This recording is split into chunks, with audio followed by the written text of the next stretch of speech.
हिंसा केस में अब तक का सबसे बड़ा खुलासा हुआ है। दुबई में बैठकर शारिक साठा ने संभल हिंसा की साजिश रची थी और इस हिंसा को अंजाम देने के लिए उसने अपने गुर्गे गुलाम शाह को जिम्मेदारी सौंपी थी, जिसे संभल पुलिस ने गिरफ्तार किया है। पूछताछ के दौरान गुलाम ने कई अहम खुलासे किए हैं। 24 नवंबर को संभल मस्जिद का सर्वे रोकने के लिए एक वकील की हत्या की साजिश रची गई है, जिसके लिए बर्क नाम से व्हाट्सएप ग्रुप बनाया गया था।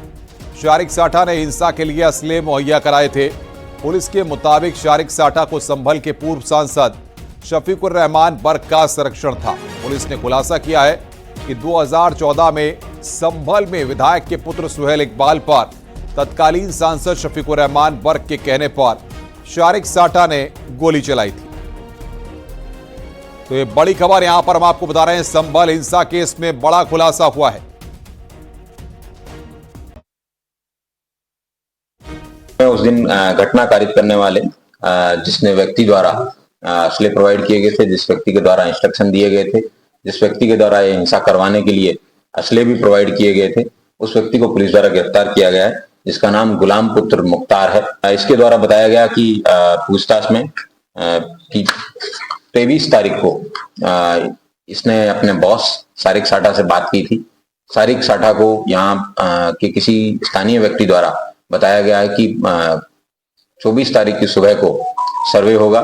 सर्वे के समय किसी भी सूरत में वो सर्वे नहीं होने देना है। पुलिस को कई ऐसे व्हाट्सएप ग्रुप्स मिले हैं जिसके अंदर भीड़ को इकट्ठा करने के, उसमें एक सांसद संभल नाम का एक व्हाट्सएप ग्रुप है जिसमें पुलिस को 21 नवंबर की रात्रि में लोगों को इकट्ठा होने के बारे में बताया गया था कि 22 को ज्यादा से ज्यादा लोग मात्रा में लोग आए, और 23 और 24 तारीख के लिए भी उसमें विभिन्न प्रकार के घटना के बाद में इंस्ट्रक्शन दिए जाने की बात इस तरीके प्रकाश में आई है।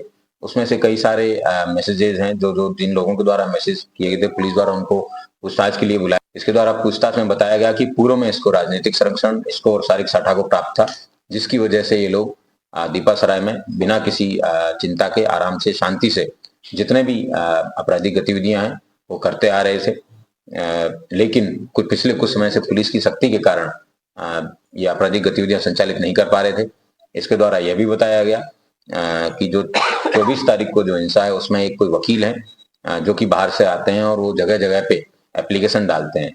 इनके द्वारा ये निर्धारित किया गया, जब प्लानिंग में असले देने के समय उन्होंने उसको ब्रीफ किया गया था, उसका फोटो भी उनको बताया गया था कि ये इस तरीके का व्यक्ति है, जुलिये का है, इसको जामा मस्जिद के अंदर किसी भी सूरत में पहुंच के उस व्यक्ति को खत्म करना है। उससे देश भर के अंदर हिंसा फैलेगी और ये लोग जो हैं देश भर में दुनिया भर में फेमस हो जाएंगे। शारिक साठा के बारे में उस व्यक्ति से पूछताछ पे ज्यादा पता चलेगा, लेकिन जो उसके साथी से पूछताछ में पता चला है कि वो कई दशकों से यहाँ पे संभल में 1999 में भी उसके द्वारा कई लाखों की लूट है वो यहाँ के मेहनता व्यापारियों के साथ की जाती रही है। उसको पुराना संरक्षण प्राप्त था, इसलिए इतने बड़े घटनाएं कारित करता था। और उसके बाद में जब उसको पता चला कि सरकार की सख्ती बहुत ज्यादा है और उसके खिलाफ गंभीर कार्रवाई की जाएगी, उसी के डर के मारे वो व्यक्ति यहाँ से छोड़ के विदेश भागा। वर्ष 2014 में यहाँ से शफीकुर रहमान बर्क नाम के व्यक्ति हैं जो इस दुनिया में नहीं है अभी। इन्होंने समाजवादी पार्टी से चुनाव लड़ रहे थे। ये किसी एक दूसरे अन्य पार्टी के कैंडिडेट के सामने चुनाव लड़ रहे थे, तो एक अन्य राजनेता जो मुस्लिम बिरादरी के ही हैं वो किसी अन्य को सपोर्ट कर रहे थे। उसी बात को कसीदगी को रखते हुए इन्होंने तत्कालीन जो कैंडिडेट थे उनके कहने पे सुहेल इकबाल नामक व्यक्ति के ऊपर इन्होंने अंधाधुंध फायरिंग की थी, जिसमें 121/2014 एक अभियोग पंजीकृत किया गया था, जो कि 307 और 7 सीएल एक्ट में थाना कोतवाली संभल में 4 मार्च 2014 को लिखा गया था। जो इन्होंने शफीकुर रहमान बर्क के कहने पे इन्होंने अन्य जो सुहेल इकबाल हैं उसके ऊपर फायरिंग करके इन्होंने ये घटना कारित की थी।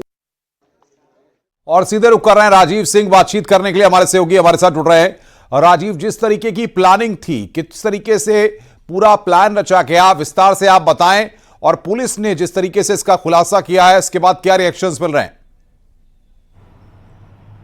देखिए, जैसा कि आपने सुना कि संभल के एसपी कृष्णा बिश्नोई ने बताया कि इस पूरे हिंसा को एक सोची समझी साजिश के तहत अंजाम दिया गया था। जो सारिक साटा एक अपराधी है और एक लंबे समय से पूरे संभल क्षेत्र में आपराधिक घटनाओं को अंजाम देता रहा है। वो योगी सरकार में कानून व्यवस्था के डर से भागकर इन दिनों दुबई में छुपा हुआ है। उसी के इशारे पर 23 तारीख को ये एक अपने गुर्गे गुलाम शाह, जिसको आज गिरफ्तार करने में संभल पुलिस को एक बड़ी सफलता मिली है, उसको ये निर्देश दिया गया था कि वो किसी भी कीमत पर इस सर्वे को उसे नहीं होने देना है। इसके लिए जो वहां पर वकील पहुंचते हैं उनको खत्म करना है और साथ ही साथ हिंसा फैलानी है, जिसके साथ न सिर्फ संभल में हिंसा हो बल्कि पूरे देश में हिंसा होगी तो कहीं ना कहीं उनका नाम भी होगा। बिल्कुल राजीव, मैं आऊंगा आपके पास। भारतीय जनता पार्टी की स्पोक्स पर्सन अनिला सिंह इस वक्त हमारे साथ जुड़ गई हैं।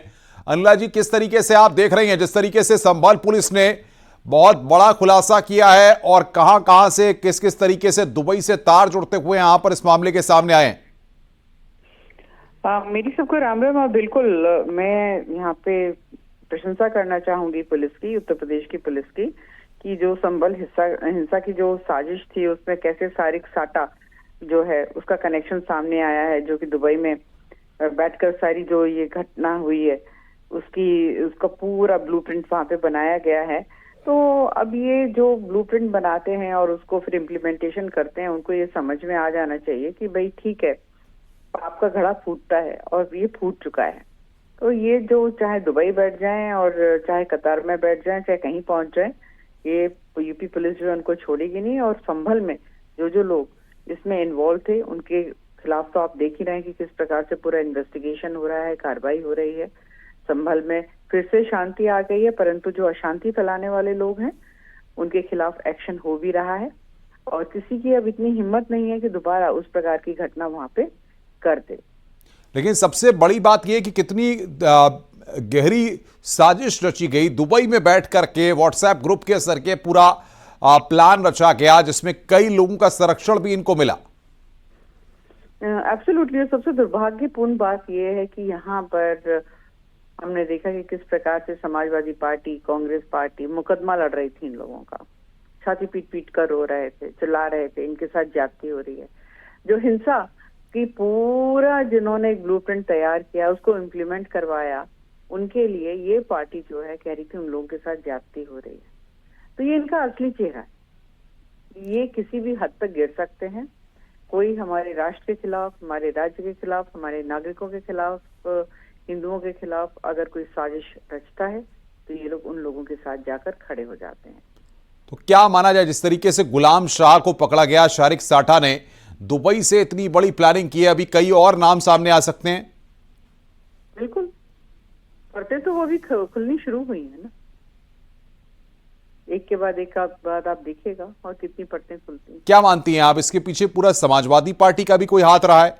जिस तरीके से बताया जा रहा है कि पूर्व सांसद का वो करीबी रहा है।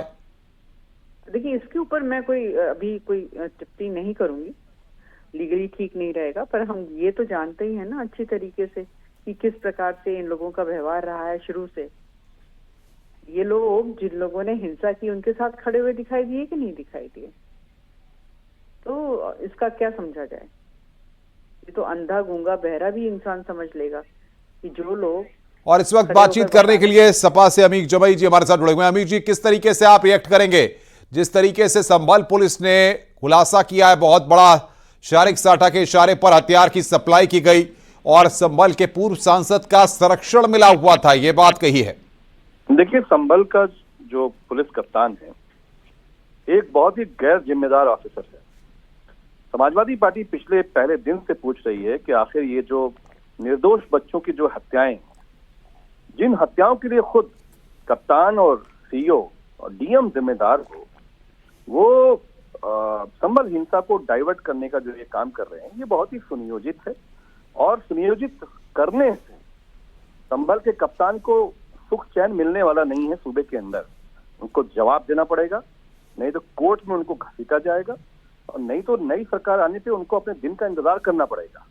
और रही बात कोई इंटरनेशनल गैंग और ये गैंग, हमारी जितनी फोर्सेस हैं, कोई ऐसी ताकतें हैं, तो उनसे हम बहुत सख्ती से, हमारी सरकार, हमारी पुलिस फोर्स निपटने के लिए काफी है।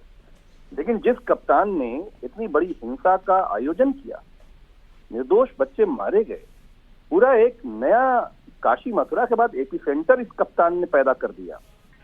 तो ये जो संविधान का और कानून का पालन करने वाला ये ऑफिसर तो हो नहीं सकता। इन्हें अभी बताना है कि ये जो लोग निर्दोष लोगों की जो हत्या हुई है वो कैसे हुई है, और पुलिस की कैद में आप जिससे कहिए हम उससे बयान दिलवा दें। बहुत बहुत शुक्रिया आपका हमारे साथ जुड़ने के लिए अमीक जमी जी और अनिला सिंह जी, बातचीत करने के लिए। राजीव, आपका भी बहुत बहुत शुक्रिया हमारे साथ जुड़ने के लिए।